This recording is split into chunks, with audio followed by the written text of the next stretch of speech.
Most farmers, especially conventional farmers, they're worried with three main minerals. They're on any fertilizer bag, NPK. Even organic farming, they may worry about up to 15, 16 different minerals. That being said, if we look in the ocean, there's up to 90 different trace minerals, and then good rocks and glaciers and volcanic rocks and whatnot, there's up to 70 different minerals. So, they're literally leaving out 60, 70 different trace minerals in commercial farming system because they've determined that when they play God, they've learned that, the plants don't need these trace minerals to survive. And yes, it may be true the plants don't need them to survive, but for them to grow optimally, and also even if the plants don't need the minerals, they'll uptake them, and then we eat the plants to get our minerals, and our diet should not be deficient. So I want to correct the dietary deficiency by growing high quality foods. The Vidal Speaks Podcast.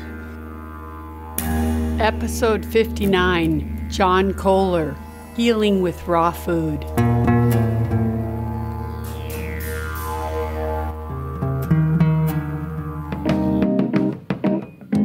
Welcome to Vidal Speaks. My name is Deborah Vidal, former 11-year LPGA golf pro turned classical homeopath, certified plant-based nutritionist, and wellness coach. Each week here on Vidal Speaks, we bring you knowledge, inspiration, or natural remedies to help you take charge of your health and feel your best. I believe health is freedom and knowledge is power, so tuning in each week will give you the power to take steps towards freeing yourself from the chains that hold you back from having the energy to do all you want in life. No matter where you are in your journey of wellness, Vidal Speaks can help. I promise. Hi, Vidal Speakers. Do you guys like that name I gave you? I think it's clever because it means you too are speaking out on what you learn here. And by sharing this podcast, you're also helping others heal and learn the truth. So good work, you guys. And thanks for sharing what you learn. That's exactly why I give all I learned away on this show, because there's so many lies out there about health and how to heal, and I felt the need to share with you my lifetime journey of investigating everything you can imagine about health and the experience of my 20 years of clinical practice. I'm a person that never gives up. Maybe you know that by now. I will find a way to heal no matter what. That's because I believe so strongly in the body's ability to heal itself. We just need to give it what it needs. And that's what I love about homeopathy, because remedies work on such a deep level. And we know that since the 1700s that homeopathy works. But since the world is so toxic now and humans are filled with plastics and heavy metals, especially mercury, but all heavy metals, we're also filled with pesticides and other environmental toxins. And we need to actively give the body more nutrition to help it now, because we need the strongest immune system possible to be able to push out these toxins and to fight off these viruses and bacteria that can take our life.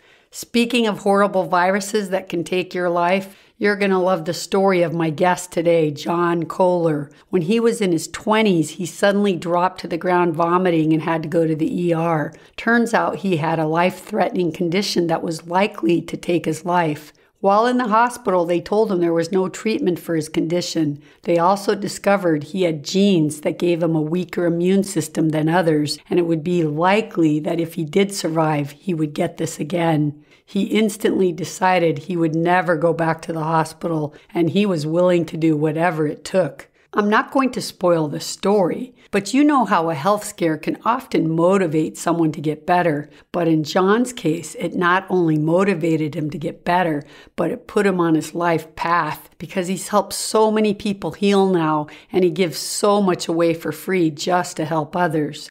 Like me, John never pushes people to follow his diet. He only advocates that people move more and more in that direction. How far one is willing to go vegan, or how much a percentage they can eat raw, is all up to the person. But if you have any symptoms you want to heal, I suggest doing a high, raw, organic vegan diet, and you will watch your symptoms disappear. The more whole foods, organic fruits, and leafy greens and veggies in your diet, the faster you can heal. That's why juicing's such a great way, because you get massive nutrients because it takes so much produce to produce 1 liter of juice that you're just downing massive amounts of nutrients in 1 liter. So many people have it wrong. They think that juicing is not as good because you remove the fiber. Wrong. Fiber is super important though. It helps clean our colon, it feeds our beneficial bacteria, but you can juice and do raw salads and eat lots of leafy greens and fruits and get a ton of fiber in addition. Today's guest is the Juice King. He really is. Just go to YouTube and put in John Kohler and you'll see what I mean. He makes his living selling juicers, and he has hundreds of videos on juicing. He's truly amazing, and you'll see what I mean. So if you're in the market to get a juicer, please support John and buy it from him. It's so nice to support someone that gives so much away for free. Also, you have to see his videos on his garden. Oh my God, that's how I found him. I was so blown away when I first saw his video, and then he started showing his garden. And he lives in Las Vegas. So now you know why I'm so impressed, because I grew up there and I know how hard it is to grow things in that heat. Okay, so let's go talk to John, but let me tell you a little about him first and then we'll start.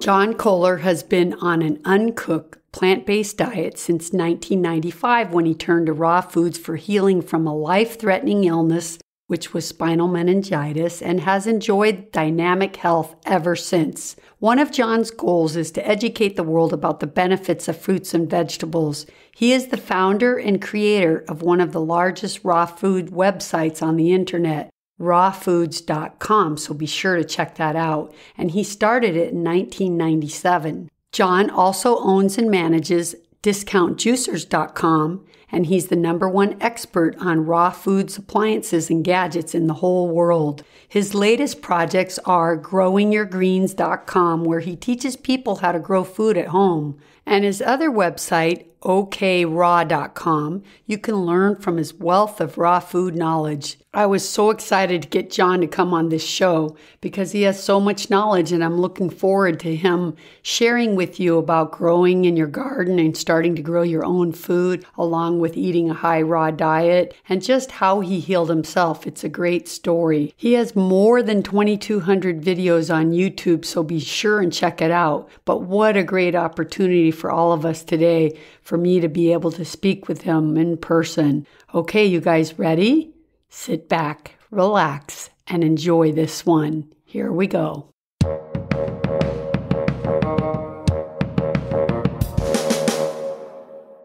Hi, John. I'm happy to get a chance to speak with you because I've followed your work on YouTube for years. So thanks for joining me today on the Vidal Speaks podcast. Yeah, thanks for having me. A pleasure to be here. I've watched so much of you on YouTube, and I know you're really popular, but before we get started on all of your work, I'm just really interested. I'm not sure I really ever have heard your story, so I'd like to know why you got into raw foods or juicing. I'm pretty sure it was some health issue, but I'm not 100% sure of that. So can you tell us that story? Yeah, sure. I'd love to. So, the main story that happened to me is, is a life-threatening illness. So actually, I came down with spinal meningitis right after I graduated college. And this is not a fun disease to get at any age, but nonetheless, when you're in your 20s and literally have your whole life ahead of you, I had like flu-like symptoms, like headaches, vomiting. I remember just my parents having to take me to the hospital, actually. I was moved out of the house. They had to drive an hour to pick me up, take me to the hospital. I remember them picking me up, and by the time I got to the hospital, I was pretty much passed out. Then they had to wheel me in a wheelchair. I was vomiting. And the next thing I knew, I was waking up in intensive care with IV stuck inside me. And my whole reality was, hey, when you get sick, you go to the doctor. And at that time, I thought, the doctor makes you better, then you go home. Unfortunately, when I was in there and I woke up out of whatever when I was in there, I asked the doctor when he came in, hey, doc, when am I going to get out of here? And he said the news that you'd never want to hear, especially in your 20s, but even at any age, is that you might not make it out of here alive. And I'm like, wow, this is really not a good situation. This is not supposed to happen to me until I'm way older. And at that time, I thought maybe 60 was old, but now I know better than that. But yeah, but it was a good wake up call for me, because at that point I was literally at the end of my life potentially. And the last thing I was ever going to see in my life was a hospital room. And this is not how I wanted to maybe go, but it wasn't necessarily up to me or the doctors. I had a viral version of the spinal meningitis, and there is no treatment for that. And so the doctor said, I'll give you the best care we can, but, you might not make it alive because it's not really up to me. I mean, he was providing the best care. And at that point, I really thought, like, John, what's the most valuable thing right now? I mean, even if you had $1 million and wrote a check, Mr. Doctor, $1 million do not cash unless John walks out of here, he couldn't guarantee that I would walk out of there. And it's sad that, even many billionaires, gazillionaires, people with lots of money lose their lives every day because they're not taking care of the number one thing that should be worth more than all the money that they have in the bank is their health. Because without your health, you can't enjoy money. You can't enjoy your dog. You can't enjoy your wife, your girlfriend. You can't enjoy good tasting food. You can't enjoy your favorite activity, whether that's surfing or gardening or golfing or whatever it is. It's true. And sadly, some of the people with the most money think that they're spending it by seeing what they call the best doctors or being first in line for their flu vaccine. And I know the listeners of my show know the story, but my mom died of a flu vaccine. So I had to experience the simple decision that sometimes people go into the pharmacy to get something thinking they're doing the right thing, but not doing their research to know what the risks are, and it costs you your life. So I agree with you. You can have a lot of money and no health, and it doesn't mean anything. And you can have a lot of money and think you're doing healthy things, but you're really doing things that are ruining your health, sadly. Yeah, it's quite sad in this day and age. I mean, I just want people to have the awareness to know the risks. And, I'm not one to tell somebody if they should get a flu vaccine or not. I personally will not ever choose to get a flu vaccine from what I know at this point. But if people want to take that risk, it's up to them, and they should be given the choice, but know the full outcome, the positive and the negative. Unfortunately, mostly only the positive outcomes are related when marketers are trying to sell you something, which includes drugs, in my opinion. Yeah, that's so true. And it's my job it's why I'm doing this show. It's really about educating people, because I feel like you can't make anyone become a vegan or become raw or become healthy or become an activist, or you can't change people. They have to want to do it themselves. But what's really important is to shed some light on some big myths, even lies that we've been told about things in the health industry and about our health and how we can live healthy. So my job really is just to educate people, let them decide for themselves. And like I say to them all the time on my show, hey, you guys choose what treatment feels right, or you choose what diet feels right. But the one thing that you do have to do is you have to be able to live with your choice. So look at both sides so that you make a choice that you can accept the outcome no matter which way it goes. Exactly. Yeah. No, I mean, that's what I try to do too. I mean, I've produced over 2,200 videos that are free on YouTube any time of the day, as long as YouTube's up for people to watch. So I could just be the change in the world I want to see, like Gandhi said. Wow. And spinal meningitis, I mean, viruses, they're so crazy. Like there really is no treatment. I mean, we were just speaking about that today. It's interesting that you said that and that's what you had, because that's a crazy thing to get and you really don't know. So it was kind of just like, by the grace of God, you were meant to be here and do your work, because it wasn't probably any treatment that they did in the hospital to get you better. As a matter of fact, sometimes being in the hospital is a bigger risk because you got to eat their food. Well, yeah, and then all the diseases and other things. Right. With other sick people, that's a whole nother topic. Yeah, especially today with MRSA and all the things going around, man. I just say, stay out of the hospital. Yep, that's true. So how soon after that did you get into eating healthy? Yeah, so what happened after that is once I was exiting the hospital and the doctor said I was better, I always encourage everybody to always ask a better question because you'll get a better answer. So instead of just leaving and accepting that I had spinal meningitis and all this kind of stuff, I want to know why. Like, I really am inquisitive, and I think that's one of the reasons why I'm successful at what I do, because I always ask questions. And so I asked the doctor a simple question. Hey, doctor, why did I get spinal meningitis in the first place? None of my other fraternity brothers that I was playing broomball with the night before got any kind of sickness. And I think they even had to send the health department out to, question people and stuff, because spinal meningitis is a big deal. Nobody else got sick. And he's like, well, John, we did testing on you and you have what's called complement immune deficiency. And to put it in layman's terms, as much as I understand it, is a complement immune deficiency. He says it's basically you have a weak immune system that we blame on your genes. So he says, you got bad genes, you have a weak immune system. And this wasn't super surprising to me because as a child, I had asthma, allergies, and eczema. And all these are also types of autoimmune diseases where my body would maybe go into hyper overdrive. And that's why I had some of the issues. And then all I knew when I left the hospital is that, hey, man, I got a weak immune system. And he told me, he says, hey, John, you could come back. You got over this bout of spinal meningitis, but you might pick it up again, or you might get another disease next time. And then you'll be back in the hospital. And next time you may not be so lucky. Then I'm like, wow, I was already in this once. I came through it. And I definitely not want to put myself in this situation again. So at that point, I made the decision. And I think that's another big point is people need to decide. And once you decide, you got to, stick with it to the best of your ability. And so I decided that I'm not going to be in the hospital again. I'm going to do everything I can to somehow make my immune system stronger so that I wouldn't end up in the hospital. And when I left the hospital, I had no idea what that was going to be. Yeah, so you had no experience about juicing or raw food or anything. You probably had no exposure to it, especially back then. It wasn't as big as it is now. So how did you just began researching and you read that could build your immune system? Yeah, it didn't actually quite happen like that. Although I made that commitment to myself, I don't know that I was actually researching as much as I should have back then or that I do now. I mean, back then there wasn't the internet and all this kind of stuff. So it was a little bit more difficult to learn information. But what I did do was I watched a lot of TV because I actually wasn't really working at that point. And so what I did was I saw an infomercial on TV. It was Jay Cordage, formerly known as the Juice Man.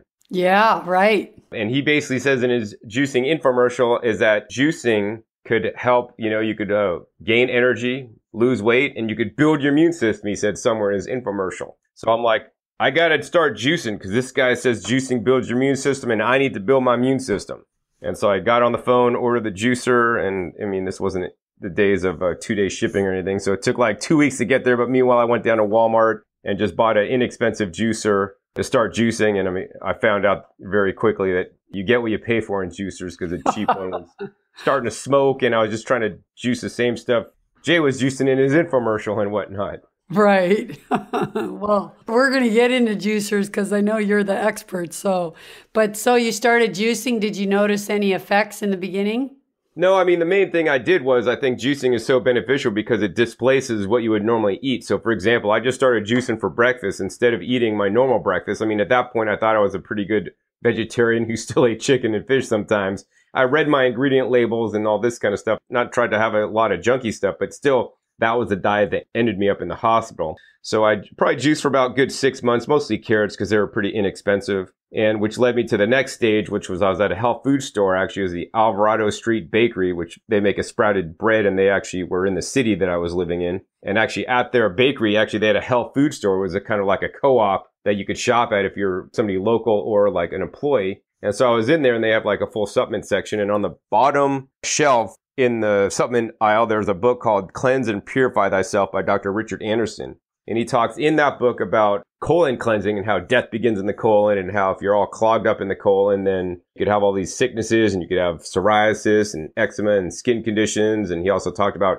you need to do this to build your immune system. So I'm like, all right. I had never read a book since I graduated high school several years before. I read half the book standing there in the health food store. And so I bought the book, took it home, and then I immediately thought like, hey, I need to just buy this cleanse. And I did the cleanse program. It was like an investment of $200 in like a week or two of time to do it. And for the first time in my life, the eczema that I had as a child that I never grew out of, that the doctor said I would grow out of, finally was gone after I did the cleanse. And I'm like, wow, if it could do this to my skin and the doctors were never able to do this with any kind of drugs or cortisones or nothing, this is the diet I have to live on for the rest of my life.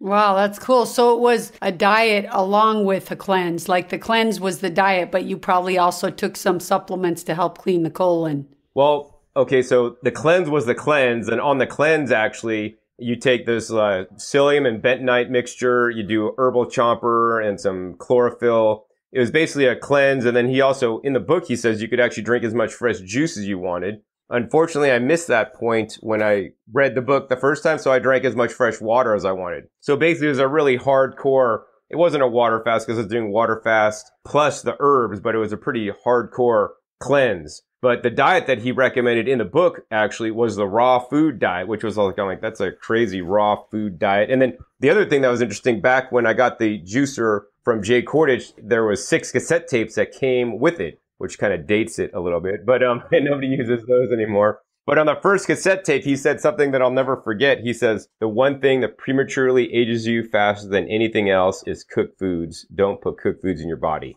And when I first heard that, when I got his juicer and was listening to his cassette tapes that mostly had recipes, I hit stop on the cassette tape and thought to myself, this guy is crazy. He's telling me to only eat raw foods. Nobody I know eats just raw foods. Everybody cooks their food. I'm not going to listen to this rhetoric. I'm going to flip the tape over, hit rewind, and listen to his juice recipes because I'll trust him with that. But this raw food stuff's pretty whacked out. But then when I got that book, the second book, and I did the cleanse, he said, if you cleanse and you get the results you want, you shouldn't go back to the diet you're eating that are basically going to toxify you up again and bring back your problems. You need to eat raw foods. And that was the second time. Well, I heard about it actually. Well, technically it was the third because actually a crazy story was I met some raw foodists actually before I even got sick that I really, until just sitting down, years ago, remembering that I went to a Thanksgiving with my girlfriend at the time. And she had relatives that were raw foodists and they brought their special food and they were only eating their special food. And I thought it was pretty weird. Now I tried their special food back then. I was like, oh, it's all right. But I still ate the turkey or whatever else I was eating. But I had introduction to it, but I wasn't fully aware of the concepts or how important it really was. Yeah. So now you do this cleanse and you kind of hear the raw thing again. So you decide you're going to try it. But before we go on there, I just want to say it's so interesting because there's a lot of people, well, you probably know very well, I don't think he was a doctor, but Norman Walker, the guy that does the Norwalk juicer. And he did all his great little books. I have them all. And he was not 100%, but pretty much 100% raw, except for he ate that raw cream, which probably he wouldn't do today with the state of our dairy and cows. But anyway, he wrote some amazing things and he talks so much about cleaning the colon and clean colon is good health. And as a homeopath with the practice for 20 years, I saw lots of patients with eczema, psoriasis, those kinds of things on the skin. And often I would always recommend either colonics or cleanses. And then as a homeopath, I had to always work on cleaning their liver to get their skin to get better. So it's so connected. It's funny that you can do all these drugs and all these things and get nothing. And then you do juicing and this cleanse of your colon and your eczema goes away after all those years. That's pretty spectacular. Nature's pretty amazing, isn't it? I mean, our bodies are self-healing machines if we give it the right fuel and stand out of the way.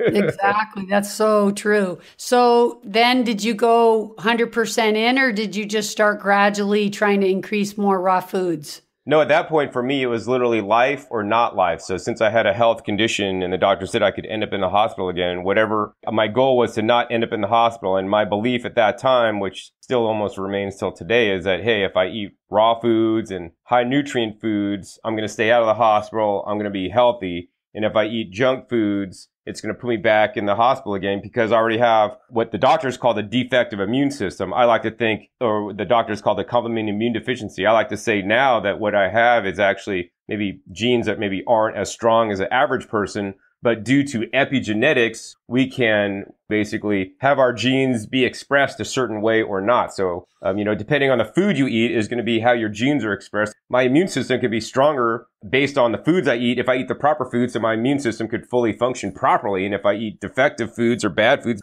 my genes are not going to work properly. So it's very critical for me. May not be as critical as the next guy because some guys smoke, drink, chase women and live to 100, I mean? That's true. But, that's not going to happen anymore with the toxicity in our world. So we all have to, no matter what your age is, but the younger you are, the less chance you have of living a long life because of how toxic the world is. And I agree. And that's a big study now, epigenetics. And it's been proven over and over that your genes have very little to do with your health because genes to me are like a switch. If you eat a healthy diet and live a healthy lifestyle, you can turn that gene off. You can make sure your body function as if everything's okay. It's under the stress and the stress of a bad diet and not sleeping and eating crap and just living in unhealthy relationships and not having any joy and not exercising and all those things, spiritual disharmony, whatever it is that makes a person balanced and healthy. If you don't have that, then your gene will get turned on. And the guy that you said that might not have an immune system gene like you have, but he may have a cancer gene and his will turn out a different way. So it really doesn't matter. We all have some genes that if they got turned on would produce something bad.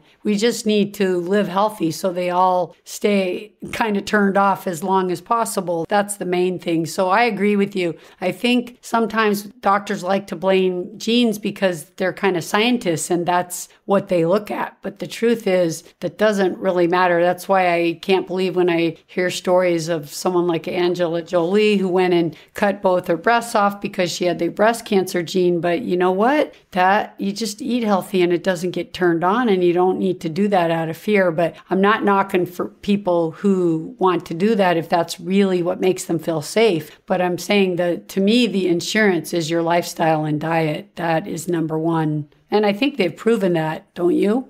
No, I would completely agree with you. I mean, I made a video when that was in the big news, and I had a video in my garden, my answer to cancer. My answer to cancer is the fruits and the vegetables I grow, especially the cruciferous and allium family, onion and garlic family plants. Eat those every day for their anti-cancer benefits. I know you have an amazing garden, and for all the listeners out there, we're going to put in the show notes your YouTube channel and all your info, and you can tell us that at the end. So I just want people to see. It's amazing. That's how I found you. Once I found your first video, it was like, oh my God, look at this guy's garden. It's like, it's just unbelievable. And did that come about very early on in your raw foods life, deciding you wanted to grow some of your own foods? Well, after I moved out of rental houses where I couldn't really grow that much stuff, and after I learned more about how important it was to grow your own food and have high quality food because you are the food you eat, that's when I really got into growing food in a big way. So I think I started maybe gardening, growing food,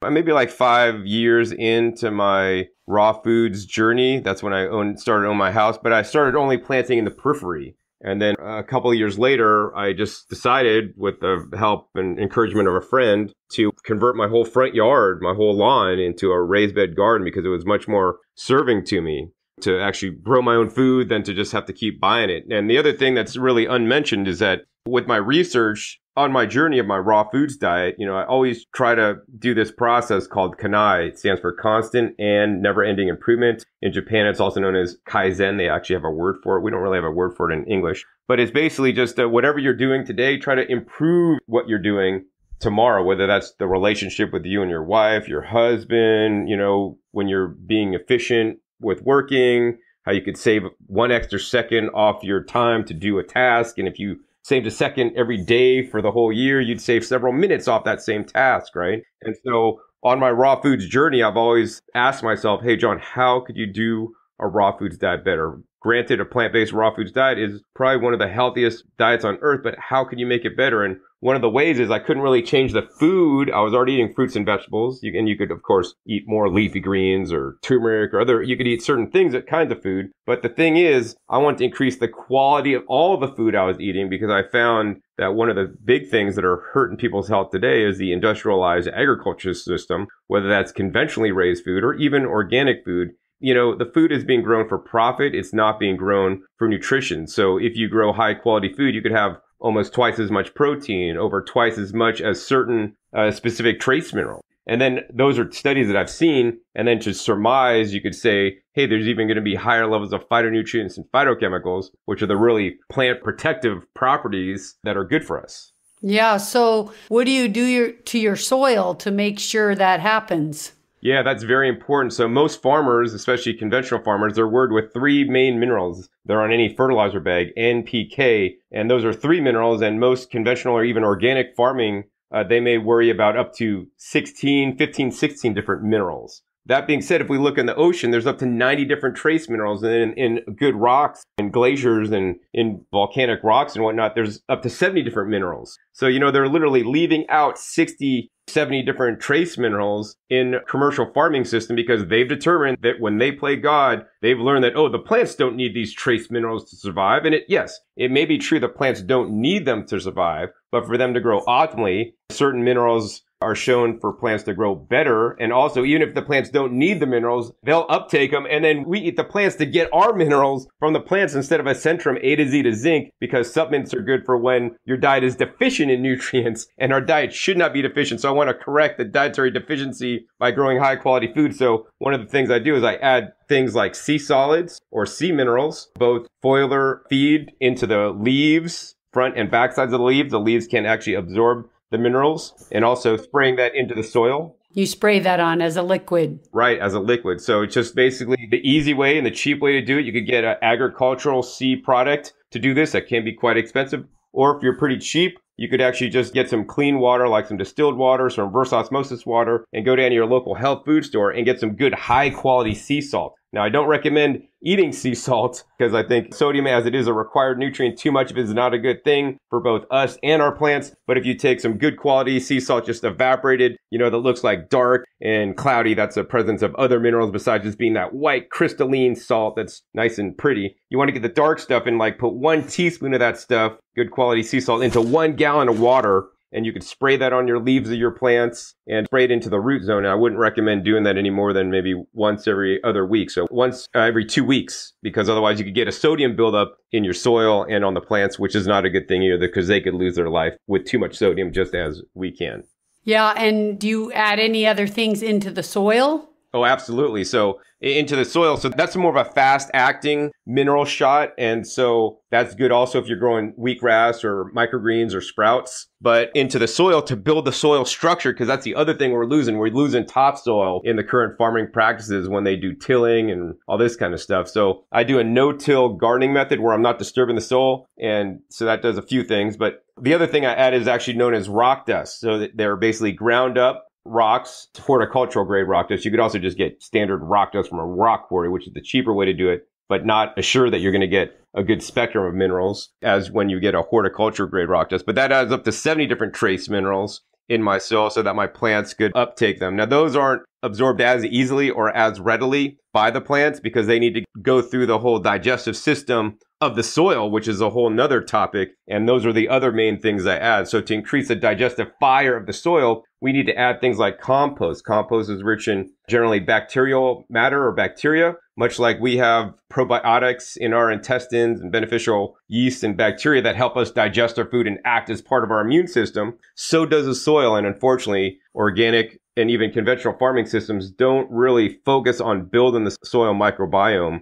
as much as they should, especially conventional, but even organic, unfortunately. So adding the bacterial-based compost that you can make in your own compost pile that's thermally generated by heat. I like to also use the fungal-dominated compost. This is not actually talked about too often in farming or gardening because it's really not many people know about it, but this is how the forest regenerates itself when like a tree drops down to the ground and starts to basically break down over time. Mushrooms get in there and the mycelium break it down and they make a lot of fungal activity. And one of the things I've learned as a gardener is that we really need a balance of fungal activity to bacterial activity in our soils. And unfortunately, most people are just keep throwing on bacterial-based compost and forgetting this fungal component. And also things like worm castings that are also very high in biological or bacteria and fungus, because it's these bacteria and fungi that take the organic matter of the compost that you add and basically turn that in and digest it and turn it into usable form and nutrition for the plants. And they take also the rock dust too. They break the rock dust down to make it usable for your plants as well. Well, that's so interesting. And do you have to do that every time you go to plant a new crop, or do you have to put it on top of the crops that are already there once a year or more often? Right. Yeah. So the traditional thought on like gardening and growing a garden or grow a farm is kind of like people have about taking supplements, you know? So like if you have a deficient diet, it'd probably be a good idea to take some supplements. Like my brother still eats fast food and all this junk and stuff that I wouldn't want to ever put into my body. I would never take like a vitamin or mineral supplement. But for him, it's probably a good idea because it's better than not doing it, but it's not the right way to do things. So when they put chemical fertilizers down, that's just basically feeding the plants like artificial supplements. But we want to thrive on a plant-based whole foods diet. So, you know, that's what I strive to do. I strive to build the soil so that the soil could grow everything it needs. Like if you look at the forest, the forest, there's no fertilizer pixie spreading fertilizer after every gardening season or after every season. The leaves drop, they compost in place, they turn into more nutrients for the soil, and the forest feeds itself. So my goal is to get my garden to feed itself over time. And if you build it right and add enough trace minerals, technically you shouldn't ever have to add new stuff if you're returning the plant material that you grew back into the soil. I take plant material off. I take plant material off that I eat, so the nutrients go into me. They don't go back into my soil. And, at the end of the season, I cut down my plants, leave the roots in the soil, so I don't dig those up. So they get broken down by that bacteria and the earthworms and stuff. And they make more nutrition. But all the top growth goes into my compost bins. And then I take the stuff from my compost bins and then spread that on the top of my garden beds after every season. And I add some other trace minerals just to make sure that my soil is going to be as nutritious as it can be so that I could grow the healthiest plants for me. Yeah, that's great because a lot of people don't realize how important trace minerals are. I mean, they're really, really important. I remember a doctor, his name was Dr. Wallach when I was, again, you know him. I interviewed him recently, last year. Oh, really? Yeah. You remember his tape? Yeah, Dead Doctors Don't Lie. Right. Dead Doctors Don't Lie. And he was the one talking about when he fed all the minerals and amino acids to their farm animals, none of them ever got sick. And that he did all those autopsies and said the only death is a death of malnutrition. I remember so much. Yeah, he's a cool guy. I was going to reach out to him to be on the show because he's just an icon in my mind because I grew up drinking his mineral drink because I remember him stressing how important it was to have all the trace minerals, not just minerals. But they also, where I maybe can differ with some people is I believe that the best way to get your minerals is what you're doing, to let the plants digest the minerals and then you digest the plants because that's the way our body can absorb them. I don't believe our body's designed to absorb minerals from rocks, that we need to get all our minerals from plants. And that's why the quality of our food is suffering now because just as you said, the, big ag business is making soils, only have a few things and we're missing so much. So I think that's a big cause of disease for a lot of people and they don't understand the importance of trace minerals. Yeah, no, I would completely agree with you that although we can get and absorb some minerals from rocks, that's not the preferred way that our body should be doing it or is designed to do it. They've done studies where they feed, other mammals, which other animals similar to us, things like rock powders and things. And, that's one big thing Dr. Wallach's on because he was a veterinary doctor. They know they would feed their livestock animals minerals so they wouldn't get sick because they don't have health insurance for animals. Yeah, so. Right. Exactly. I remember that's what he said. So you now currently where you grow all this food live in my growing up town of Las Vegas, right? Right. Yeah. I was out in my garden actually today harvesting some stuff to add to my juice. And I made kale, collard, and broccoli leaf chips today in the dehydrator in the kitchen. I was in the kitchen for 3 hours processing some of the food that I grew.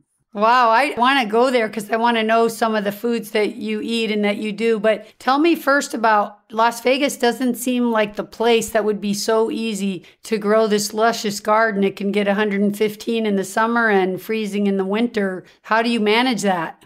Yeah, that's one of the things. When I moved to Las Vegas, it forced me to become a better gardener. So that was a good challenge. But there's ways around it. So, basically some of the techniques that I do, creating good soil, already will give my plants an advantage. Just like us, the more we have a good reserve of nutrition in our bodies, like for example, if you eat a lot of carrots or drink a lot of carrot juice, you have a lot of beta carotene. And for some people, if they drink a lot of that stuff, they might turn a little bit orange, but the orange will get actually underneath your skin and that'll protect you from the sun. And, this is the magic of the plants. The plants produce phytochemicals and plant metabolites that protect themselves from the sun if they have all the nutrition in the soil they need. So that's one of the first things that's very important. Also giving them the proper amount of water in the summer especially. But the main thing is growing the right types of plants. Right now, I have a lettuce bed. It's about 4 feet by 16 feet. I have over 100 lettuce plants or lettuce heads growing in there.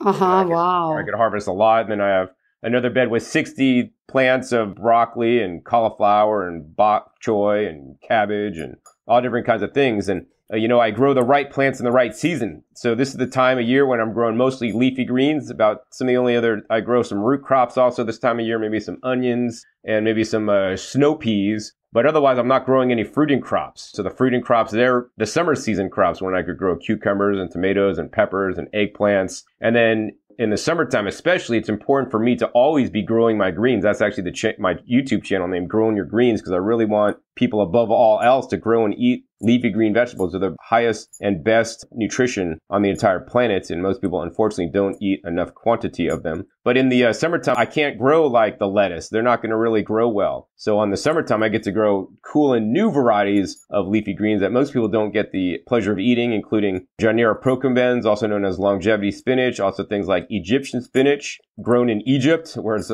hotter. So I've found climate appropriate greens that I could grow. Malabar spinach is another really good one for the summer. It loves the weather here. Gosh, that's so cool. When I come home to visit my dad in Vegas, I want to come visit your garden. Yeah, that'd be fun. I'd love to see it because I've seen it on so many of your videos. And then it was my sister that said, "Did you know John Kohler?" And I said, "Oh, yeah, I've watched all his videos." She goes, "He's in Las Vegas." I'm like, "No way. That garden that I've seen all that time, that's Vegas? That's pretty impressive."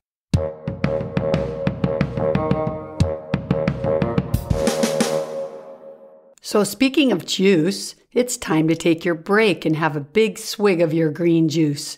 I'm on this celery juice kick. I'm enjoying it. Every morning, I drink a large 16-ounce glass of celery juice on an empty stomach. It's amazing. For some, it might taste strange, just plain old celery juice, but you get used to it. I really don't mind it. I kind of enjoy it. And it's really healing for the digestive tract. I promise you, it's like medicine in a glass. You should try it. Okay, next I just want to say thanks to all of you out there supporting the show by using the Amazon banner on my site. I so appreciate, and it really helps, taking that extra step to be sure when you buy something on Amazon, you buy it through the Vidal Speaks banner. It means so much to me. Thanks, you guys. I really do appreciate it. And lastly, if you feel so inspired, you can leave a review or pass the show on to others so they too can learn to feel better and heal themselves. All right, you guys, now back to the show. Let's go.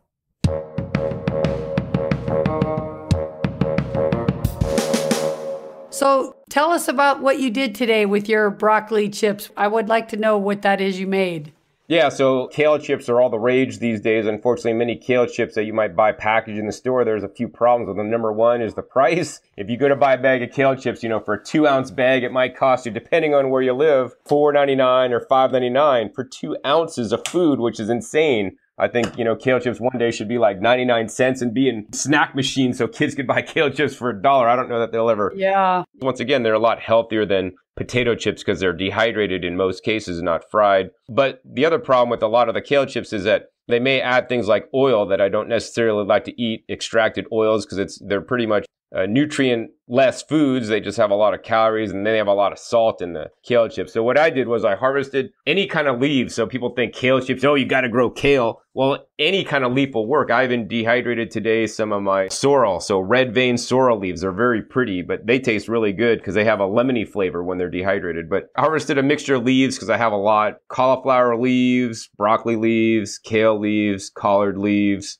Romanesco leaves, basically all kind of brassica plants, which are anti-cancerous. Yeah. I washed them, and then I chopped them all up, put them in a big bowl, and then in a blender, I blended up a whole bunch of ingredients. So I think the blender today, I had a little bit of orange juice in there for some sweetness. I had in maybe 1 pound or 2 pounds of tomatoes, so fresh tomatoes, blended up with a few bell peppers. And then I put in a mushroom powder, some sea vegetables or seaweed powders, maybe a little bit of miso, maybe some sauerkraut, maybe some taco seasoning, and of course some nuts and seeds. So I think I probably put some flax seeds in there, some sesame seeds, and some macadamia nuts. And that blends up into a really nice, rich, thick, dressing that I might even add to a salad. So basically I'm making a big salad with this dressing I blended up, made out of whole food ingredients, mix it in with all the greens I had chopped up. So now I have a big salad that's coated in this stuff. And then I just take this mixture and then just put it on the dehydrator tray and just run the dehydrator at 111 degrees for, 20 hours.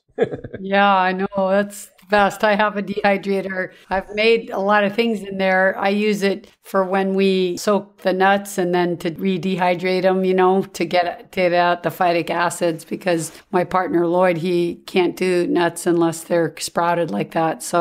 But I've used it too to do lots of things. It's really a great tool, but you got to be committed, because you got to plan ahead, because it's like 20 to sometimes I've dehydrated things for 2 days, but it's delicious afterwards, that's for sure.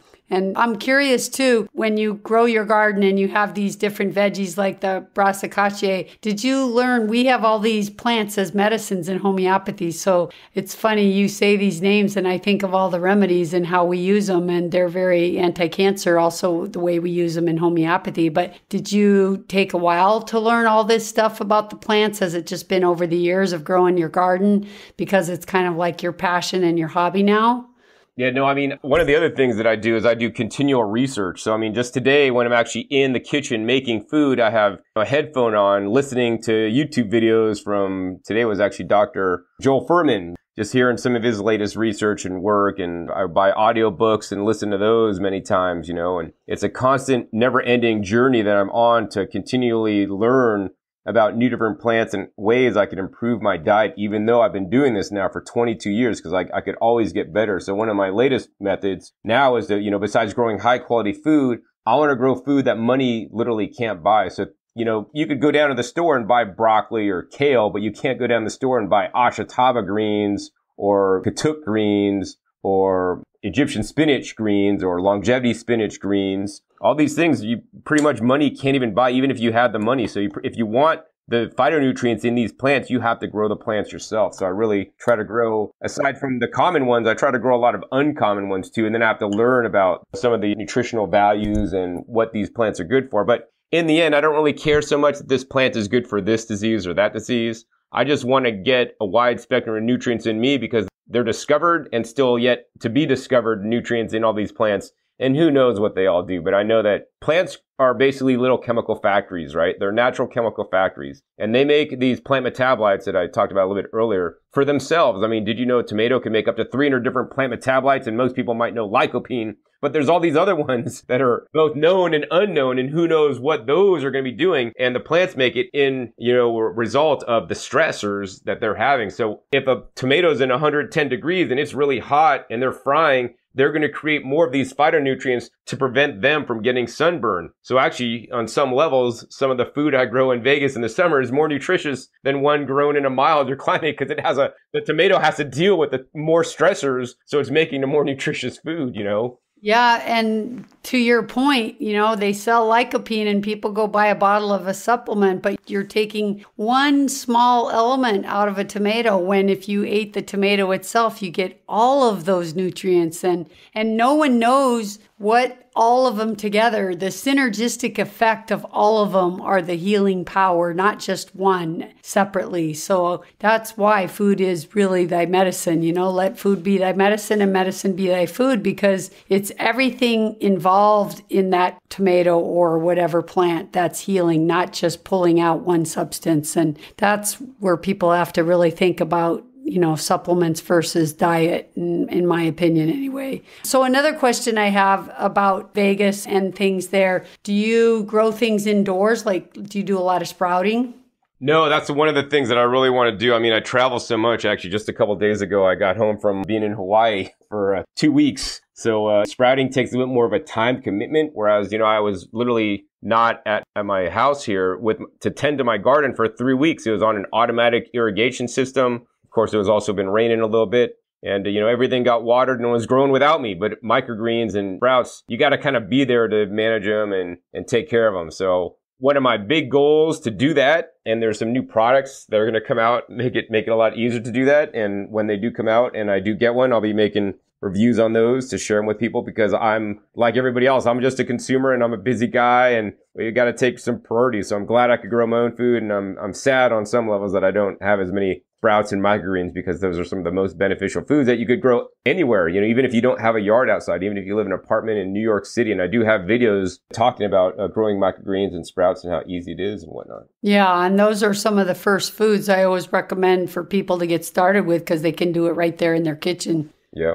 And can you give us a sample of your day's intake of food? Like go through the day for us. What would a typical day look like for you? Yeah, so every day is just a little bit different, but I have a very similar pattern for most days. So upon awakening, normally people would eat breakfast, and breakfast, it's called break fast. So you're breaking your fast of sleeping. So generally when I wake up, I actually don't like to break my fast that soon. I like to maybe extend the amount of time from the time that I have not been eating, whether I'm sleeping or whether I'm actually up. So right upon awakening, especially because I live here in Las Vegas, and as you sleep, you're getting dehydrated just because of the climate. The water's being sucked out of you faster than anything else. So upon awakening, I usually have like 32 ounces of water, or preferably I like to drink coconut water. So it's a living water versus a water that's just a tap water that's been filtered that, can have some challenges with it. So that'd be the first thing. And then maybe a couple hours later, I'll be working on the computer in the garden or whatever. And a couple hours later, or whenever I get hungry, that may range 2 to 4 hours, I'll have my first meal of the day. My first meal of the day and my second meal of the day are one of these options. And if I have one of these options for the first meal, I'll have a different option for the second meal. So one of the options could be like a fresh juice. So I could make a fruit or vegetable juice, or a mixed fruit or vegetable juice. I could make something like a green smoothie. I could have like some fresh fruit. I could have a fruit smoothie. It's usually one of those things that I have for my first meal. So for example, today I had a juice, and it was bok choy flowers and pak choy flowers out of my garden. So those were the greens. I had like some purple carrots, pineapple, ginger, and oranges. That was all juice. So I had a juice, maybe like 48 ounces of juice. So it's like nice deep black juice, rich in anthocyanins, plus the anti-cancer from the greens from my garden, plus some pineapple to make it sweeten up. That also has some bromelain, and of course, vitamin C in the oranges. But yeah, that was a nice, and then the ginger, of course, made it taste a lot nice. Yeah, so it was actually quite good. Generally, my girlfriend doesn't like the juices I make, but she liked today's juice, so I was happy about that. And then my next meal, I'll have something that I didn't have the first time. So if I had a juice the first time, then I might make a smoothie, or I might have some whole fruit the second time. So today, for example, I had, probably about 24 ounces of organic blueberries for my second meal today. And so I'll just have fruit. Like yesterday, my fruit meal was mangoes. And so I'll do a green juice and then a fruit. And then my dinner would be the next meal, which I haven't actually eaten yet because I'm on a little bit later schedule. And I'm going to have, that's a vegetable meal primarily. So at my vegetable meal, that's when I'll maybe have, good portion of vegetables on my garden, and or vegetables either made into like a salad, like most people would eat their vegetables. I might also make it into a soup. So that's what I kind of prefer these days. A soup to me is just a more nutritious salad. So what I call a soup is I'll take like peppers. I'll take like 24 ounces of pepper juice, or it could be carrot juice, could be some celery juice, or just mixed greens, or not usually greens, but like any other kind of vegetables I have that I could juice that I have a lot of. So I always usually have a big supply of carrots hanging out,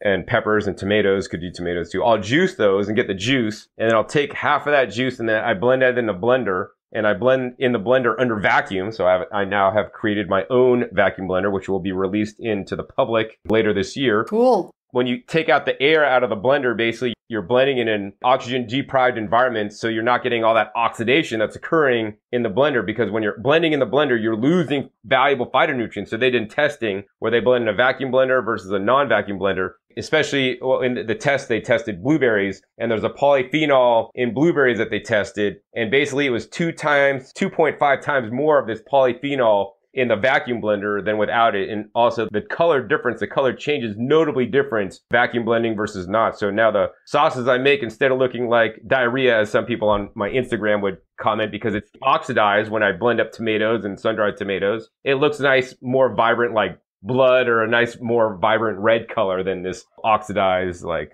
brown color, right? So that's kind of cool. But this is just another way that actually just happened recently that I'm taking my nutrition to the next level to get more phytonutrients instead of oxidizing them away when I'm blending. Yeah, that's great. So I'll blend some of the liquid with like some nuts and seeds and some herbs and spices. Usually I'll put in turmeric and some pepper and some mushroom powder and some seaweed powder to make sure I'm covered, mushroom powder is very, very important, some way to get mushrooms in you. So I like to have mushroom powders. And then I blend that up into a nice rich soup base, which is more like a big salad dressing, but it's kind of thinner than a salad dressing. And it's all fruit and vegetable base for the most part, with a handful of nuts or seeds in there to get my essential fats, including flax meal that I make myself and put in there. And then I just cut up a lot of vegetables from my garden. Could be, lettuce, could be kale, could be broccoli pieces, I have some heart of palm right now that I brought back from Hawaii with me. Could put some live unpasteurized tempeh in there. Could put like a seaweed that I rehydrated in there. Could put shredded carrots, shredded zucchini, cut up onions, cut up tomatoes. Basically, any kind of vegetables that I have, I just put into the soup. And basically, it's like a salad that's just covered in dressing. But that allows me to now get like 32 ounces or 24 ounces of pepper juice. Turns out to be like maybe like 2 pounds, 3 pounds of peppers, which are the highest vitamin C source and one of the most nutritious non-sweet fruits out there. So that's how I ramp up some of the nutrition by using juicing to my advantage. Yeah, that's the benefit of juicing. You have to use so much produce, but then you're getting like 10 times more nutrition from all that produce in one bowl of soup or one glass of juice. It's fantastic. Gosh, I really have a lot of respect for you because right now as we speak, I'm on this 28-day, I'll call it a cleanse. It's really just a raw food thing, but it's a specific kind of protocol. You just eat fruit and raw vegetables, nothing cooked, and you can't even have like avocados because it has to be no fat right now because it's like detox and toxin store and fat, so it's just 28 days. It's not like a forever thing, but you do 28 days, no nuts or seeds or fats, and just basically salads and fruit. And I eat a lot like that. I have a very clean diet. We eat tons of salads, tons of fruit. I would say fairly high raw, but it's still like in my mind, it's like, oh, but my yam, my cooked yam, I miss it. It's hard. It's weird. Sometimes it's just the texture you miss, when you're transitioning over. But it's like you said, it's just a process. You keep improving a little bit every day and eventually you get there. But when you do like what I'm doing as this cleanse, it's like my smoothies, my lunch, my fruit is my breakfast, and dinner's a big salad. And it's been no problem. I mean, I'm not hungry and I'm not losing weight or anything because that's not why I'm doing it. It's more for a detox, for like a heavy metal detox. But you feel so good and there's so many like benefits to it. It's just your habits, how you used to eat. Like if I'm used to having a baked yam or some warm soup that I made and I go, oh, I miss that. But I know raw, I've made raw soup before and just put it in my dehydrator and just barely warmed it up and it was good. I feel really good. It's been pretty amazing experience and I'm only on day 11, I think, today. So still got some time to go. But I want to know, like with your girlfriend, is it hard and have you found that hard? Because I have my best friend and I know a couple people and there were a lot of people in my practice when they wanted to go vegan, but their family wouldn't and their family didn't support them and their family resisted against them. So is it hard for you? Like, is your girlfriend all raw too? And would it be hard for you to be with someone that wasn't? Yeah, so luckily, I met my girlfriend on a vegetarian or vegan dating website, veggieconnection.com. And so I knew from the get-go she was already at least into this vegan diet and she was already into raw foods herself. I call her a raw foodist, but she's not quite as strict as I am. She'll still cook some food sometimes, and especially when she goes back to visit her parents and, she's around them who are actually, she got them to turn vegan and whole food vegan, which is great. She'll eat some of this stuff, like the sweet potatoes and baked sweet potatoes and cooked beans and rice, which, hey, it's cool. I'm not going to dissuade somebody from eating whole plant foods because I think they're quite healthy. I'm just on a little bit different program. But the good news is when my girlfriend's around me, generally she eats what I'm eating. So if like I'm making dinner, we'll eat the same thing together. So sometimes she might just go out of her way to cook something up. But generally we don't have too many things that could be cooked. We have like big supplies of fruits and vegetables. So she usually just eats that and she doesn't try to eat other stuff. I think it's really hard for people when they're like, let's say, they're married 25 years and then the wife becomes a vegan and now the husband and the kids don't support it. And I know so many that tried that and then they're cooking 2 meals, one for them, and then they don't want to touch the meat anymore. And it's really too bad. I don't know if there's any answer for that. I just have a lot of empathy for people in that situation because they're trying to be healthy and they have no support and then they have to experience this. But I think the older I get, the more I know for sure that I would have to be with a person that would share my diet because it's also a lifestyle and a philosophy. It's not just your diet. Yeah, I would agree with you. It'd be possible for me not to go out with somebody without my diet, but it'd be significantly more challenging. And I don't know that I'd necessarily want to do it. So, I mean, and the hardest people to convert are your friends and family, of course. So For sure. Isn't that the truth? yeah, the best way to do it is just be an example and ask them for their support. And hey, when you're making the stuff for you, make a little bit extra for them so they could try it and maybe get used to it, and feed them a little bit less of the junky stuff and feed them a little bit more of the healthier stuff, and cross your fingers and hope for the best. Yeah. Now, is there any risk to being 100% raw forever? So I like to say that I'm like 99.9% raw. So, I mean, I'm going to make probably a video soon on the few handful of things that I eat that aren't raw. But, you know, there's many ways to do a raw foods diet. Some are quite healthy and some are quite unhealthy, much like there's many ways to do a vegan diet. Just because you're vegan doesn't mean you're automatically got a free health pass. Being vegan simply says what you don't eat, which is things from animals. And likewise, things on a raw food diet, there's plenty of raw foods now. I mean, this was not so true when I got into raw foods originally. There's plenty of raw foods now that are actually quite processed, quite junky, and quite unhealthy. So I believe there can be many problems with a raw foods diet or a vegan diet or even an omnivorous diet these days, depending on how you do it. And if it's well and properly planned, you could be quite deficient in certain nutrients on a raw food diet if you're not paying attention. Unfortunately, there's a lot of dogma, you know, whether that's in a raw foods diet or even a vegan diet, on what you should and shouldn't do. And I mean, a lot of that information is inaccurate. So as I go along in my diet, even if 5 years ago I made a video that said one thing, I might be doing something else different today if I learned new information. I'm changing my approach as I learn new information, because my goal is not necessarily to be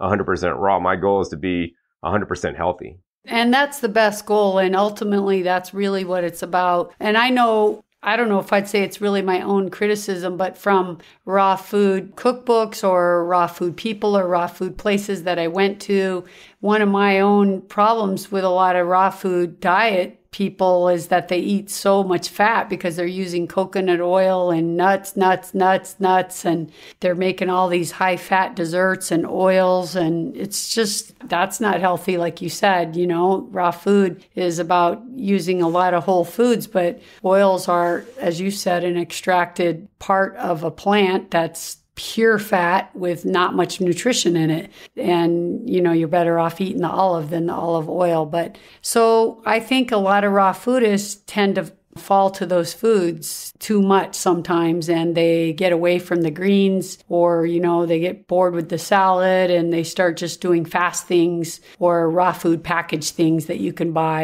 And in the end, you know, I don't know how long someone could stay healthy like that. I still think it's pretty healthy, but like you said, with the vegan diet, I think there can be people that get in trouble, and I'm not sure why those people get in trouble, because we all have different needs and we might have different deficiencies, and it's really hard for people to know if they're on track with what they're doing. There's no real easy test to know if what I'm eating is giving me everything I need.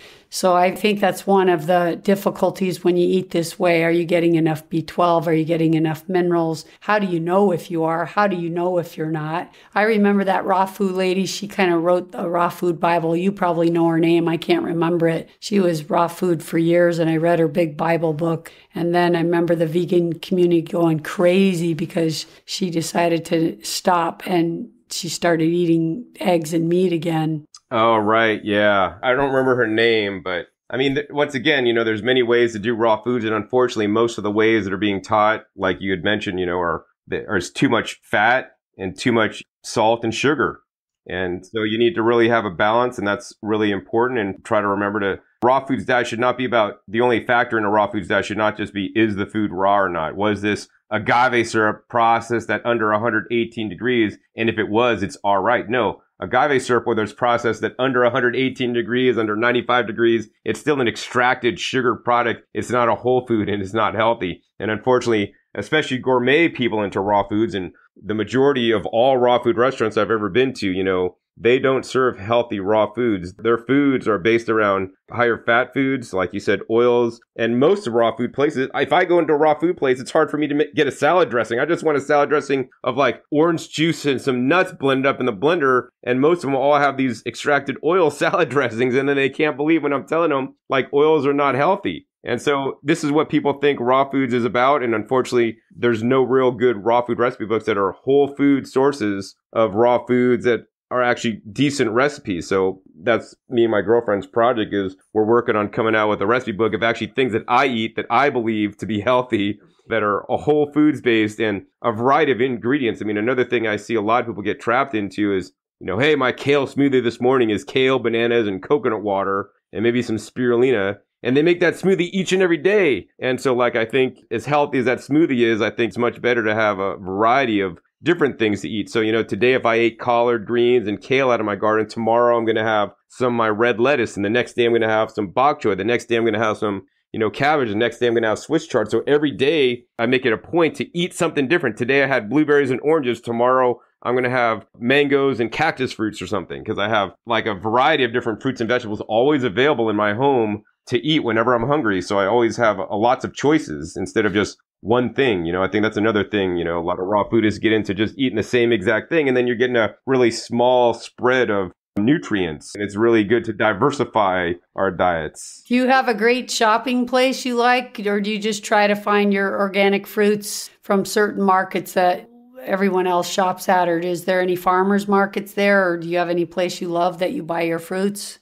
Yeah, I definitely make my round. So the best place I found in Las Vegas to buy my produce is actually not in Las Vegas. I'll take a trip usually once a month to Los Angeles. So when I'm in Los Angeles, I hit usually at least 2 farmers markets, sometimes more. I also sometimes visit farms, and also I visit the wholesale produce terminal in Los Angeles. So between those few places, I could get a nice wide diversity of foods at really good prices. So then I'll stock it up, and I'll have I have 3 fridges, and each fridge is set at a different temperature because some produce likes to be stored at different temperatures to maximize how long you can store the produce. And then I also have these things, activated oxygen machines inside each fridge that kill the bacteria and mold so the food doesn't spoil as quickly. And so then that's my main store. And then sometimes when I run out and I don't get to go to LA, then I'll basically go to some of the many stores here in Las Vegas. So I'll go to a variety of places. I don't just shop at I shop at Smith's because they always have everything. No, the Smith's doesn't have everything. I'll go to Sprouts. I'll go to Whole Foods. I'll go to Smith's. I'll go to some of the different Mexican markets and Asian markets in town. I got at one of the Asian markets, SS Supermarket, I got jackfruit this week. So that's a nice rare treat to have. And at another Mexican market, I got organic mangoes, 2 for $1. So I bought 3 cases of them. I got some avocados. They're 4 for $1. So, it doesn't have to be expensive if you shop around and you look at the ads, because I'll see the ads online, then I'll just go to those stores. I'll go to Trader Joe's. I got frozen artichoke hearts and colorful carrots and organic sugar snap peas. And so I'll go around and make my rounds. I'll just go shopping. My girlfriend hates doing this, but I'll go to like the other day, Saturday. I had just gotten home because I got home Friday. But I went to 10 different stores on my trip, including plant nurseries, to see if they have any new plants that I want to plant in my garden, because buying a plant and investing in a $1 plant is a much better value than buying a $2 head of lettuce that when you eat, the $2 head of lettuce is gone. But a $1.50 head of lettuce plant you buy and you plant in your garden, you could pick many leaves off it before it's finished. And so you could actually, you're growing money at that point, and you're growing higher quality food than just the money you could buy the lettuce, So money does grow on trees or plants. It does, yes. Yeah.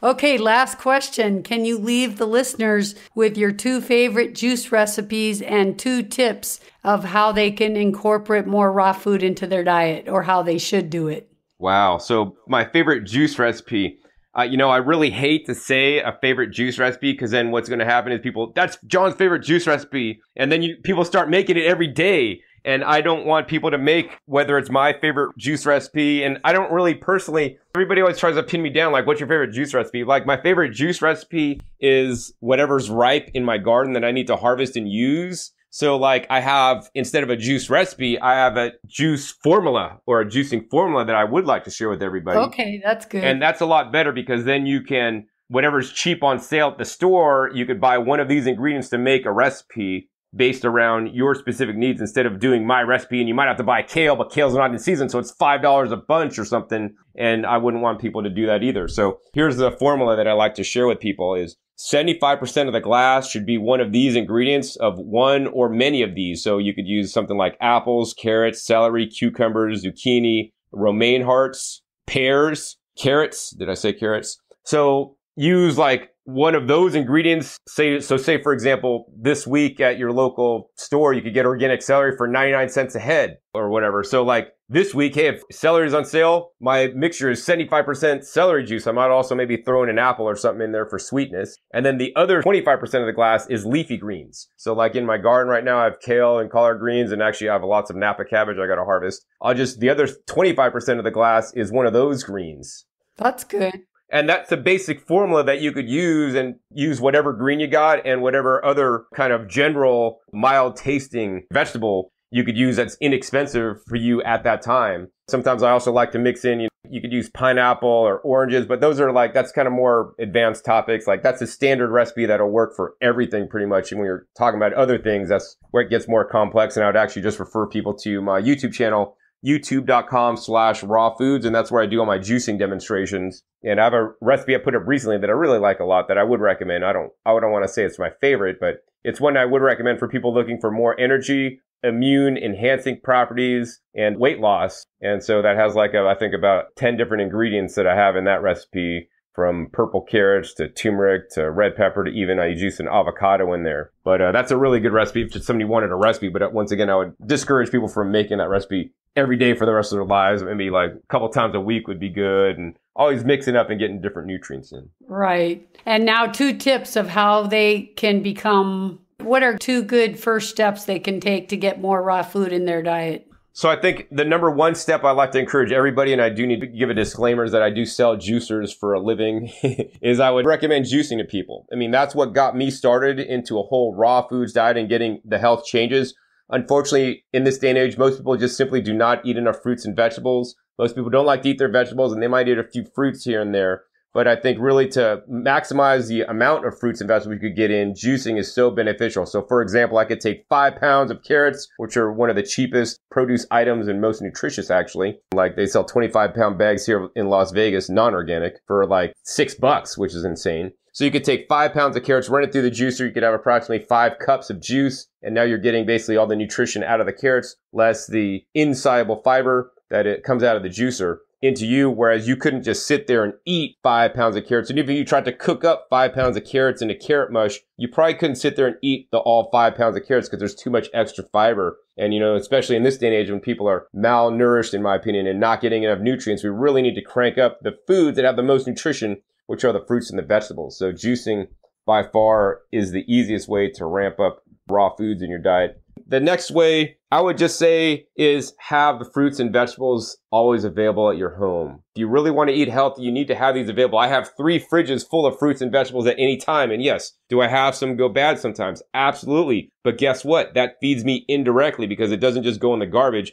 It goes into my compost pile that then breaks down and turns into the soil that I put in my garden to grow more fruits and vegetables. So, and plus I get my stuff for so inexpensive anyways, it's not a big deal. But I don't actually lose a lot because like today I had tomatoes and some of them were kind of going moldy. So I cut off the half and generously cut off the half that's going moldy and eat the quarter that's not moldy, and that goes into my recipe and stuff. So, and then I compost less, but nonetheless, I would just say have the fruits and vegetables available and have a variety, have them in your house and have a plan to know what you're going to do with them, and the easiest thing to do with fruits and vegetables, you don't know what to do with them, is throw them through the juicer, Yeah. And we can't hang up without asking you about juicers because I forgot that question. So I know it's a long topic and people can watch all your demonstrations, but there's different juicers for different purposes, right? Do you have favorite ones, or if a person was going to make an investment? Because I've actually had listeners write me this. What juicer should I buy? Like, what is a good overall juicer for them to be able to juice different things?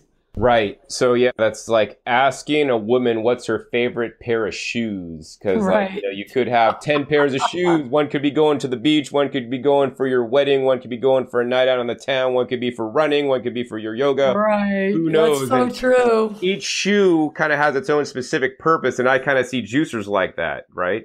Certain juicers will juice certain items better than others. I mean, you could wear a pair of flats out to a wedding or the beach, but you'll get sand in them. And if you wear flats to a wedding, people might look at you funny, but it'll still work. And likewise with juicers, I could use one of my juicers to juice carrots. It may not work as well or may make a less nutritious juice because it's aerating it, but it still works, right? So, I mean, I think what's really important is to match the juicer with your specific needs and goals and what you want to juice. So for example, if somebody said, John, I want to juice a lot of wheatgrass, there's certain juicers that I wouldn't recommend if they want to juice a lot of wheatgrass. But in general, what I will say is I do recommend and encourage everybody to buy what's called a slow juicer or cold press juicer. Number one, there's basically cold press juicers that run at a low RPM, below 100 RPM or around 100 RPM, which is revolutions per minute, which means it's really slow. And then there's the high speed machines, and these are fast juicers, and they run 3,600 RPM and sometimes even up to 11,000 RPMs. So, the higher the speed of the juicer in general, the greater the oxidative damage, much like when you're running the blender, you're oxidizing some of the very important phytonutrients and phytochemicals in there. This translates into actually a worse tasting juice. The juice is actually not going to taste as good because the phytonutrients are actually things that taste good to us, believe it or not. And also it may aerate the juice, and the juice will not, in testing, they've shown that the juice doesn't have as much nutrition. So that's why I recommend a slow juicer overall. There's three main types that are being sold these days that most people would look for is a horizontal single auger juicer, a vertical single auger juicer, and a twin gear juicer. And each one of those types have their pros and cons. So if just somebody said, John, I want a general juicer to juice everything, I would, in general, between those three types, I would recommend a vertical single auger juicer. And in general, because this show may be aired later than when it's being recorded, the juicers are always changing. So, at this point in time, it's 2017. So in 2017, I would recommend watching my video, Best Vertical Slow Juicers for 2017. And in that video, I go over the top 3 vertical slow juicers. I explain them in detail, comparing them one against the other, how they're different, how they're the same. And then I juice the exact same amount of produce in each one. So you can see the yield. You can also see how long it takes me to juice in each one, because each one's a little bit different. I will say that I personally use the Omega VSJ 843 at this time. That's one of the juicers in the video. The other juicers in that video are the Slow Star juicer and the Kuvings Whole Slow Juicer Elite. Each one of those have their pros and cons. I own them all, but I use the VSJ 843 for juicing a variety of fruits, vegetables, and leafy greens myself. Great. And I highly encourage everyone to go watch your YouTube video on juicing, on juicers, on your garden, anything. They're very interesting. And thank you so much for all you do for free. Your videos are amazing. What you share with the world is amazing. And it's obvious that it's your passion, because you can tell in every video how much you love what you do. So thanks. I so appreciate it. And thanks for being on the show today and sharing all that with us. Yeah, my pleasure. Thanks for having me. And lastly, just tell people how your YouTube channel again, and if you do Facebook or Twitter, or do you have a website, or how they can buy a juicer from you? Do you have any social media stuff you want them to know about? Yeah, sure. So you could definitely check me out on growingyourgreens.com. That's a website, or Growing Your Greens on YouTube. They go to the same place. That's my YouTube channel where you could learn gardening and how to grow high quality food. Over 1,200 videos on that channel for free. I think they've been viewed over 50 million times or something. And then my other channel is called OK Raw on YouTube, orokraw.com. That'll take you right there. And that has over 450 videos, and that's dedicated to sharing with you guys about the plant-based, fruit and vegetable dominated diet that I'm on. So whether I'm sharing recipes or foods, or interviewing doctors and other people that know a lot more than me that I could learn from, that you guys could learn from too, that's a valuable resource. And also my other YouTube channel, youtube.com/rawfoods. And that's where I have all my juicer demonstration videos. And that's connected to my website, discountjuicers.com. If you're looking to buy a juicer, I would encourage you to support me. This is how I make a living, so that I can actually put food on my table and make my house payments every month. And then I do have a main social media I use is Instagram. So it's instagram.com/growingyourgreens. And that's where I show pictures of what I'm eating, my garden, and encouraging words, a lot of times. Great. Perfect. Thanks so much, John. Oh, you're quite welcome.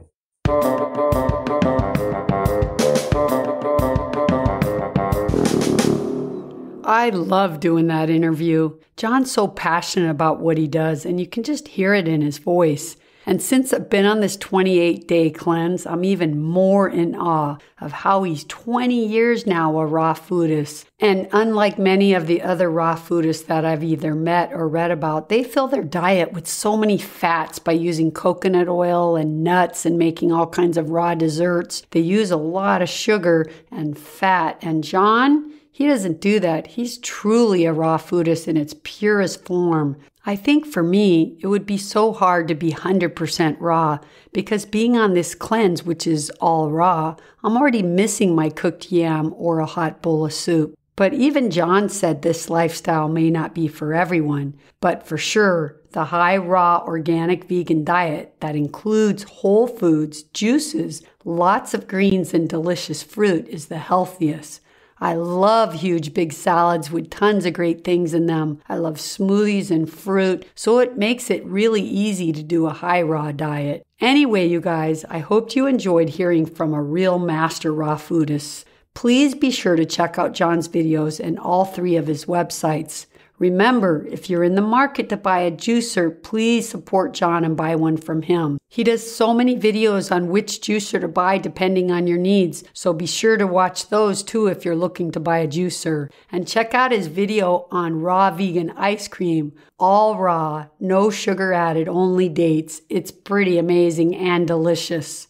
Well, you guys, I hope you enjoyed the show today, my Vidal speakers. You know what time it is, I bet. Yep, it's time to say goodbye. Have a great week, and until next week, eat lots of greens and fruit. Vidal has spoken. Remember, you heal with a plant-powered diet, homeopathy, and detoxing, of course. Peace. Be healthy. Be free. Live life.